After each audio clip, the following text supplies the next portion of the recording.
Revenue Management es una serie de técnicas que aplicamos para la fijación de precios, tanto en hoteles como en aviones, como en alquileres de coche, todo tipo de sector que trabajan con un producto perecedero, como puede ser pues, el asiento en un avión, como puede ser la habitación de un hotel, y en los sectores donde tenemos fluctuación en la demanda.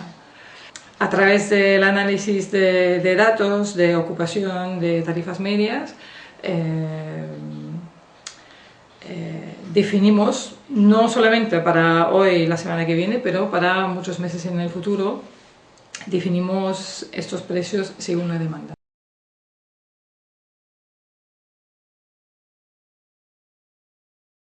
Sería para un hotel, por ejemplo, la ocupación prevista para la fecha en cuestión, datos históricos como la ocupación en años anteriores, se tienen en cuenta el tipo de reservas que ya se han hecho para la fecha en cuestión, cuánto tiempo nos queda para vender las habitaciones que tenemos.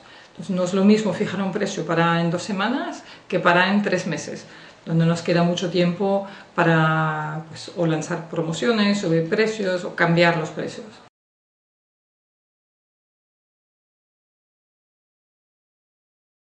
Estas técnicas se han introducido en el mercado desde hace muy poco tiempo. Estamos hablando de 10, 15 años. Entonces, la formación de un revenue manager, digamos, la carrera de un revenue manager no está, aquí en el mercado no está definida como, como la carrera de otras profesiones.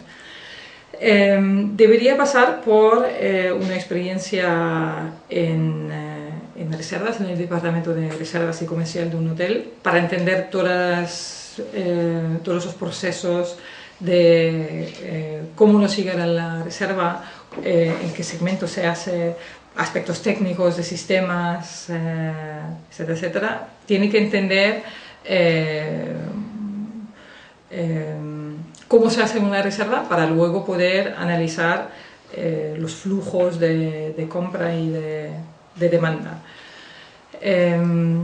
Y luego se tiene que acompañar de una formación teórica de los conceptos que hay, digamos que existen los conceptos teóricos.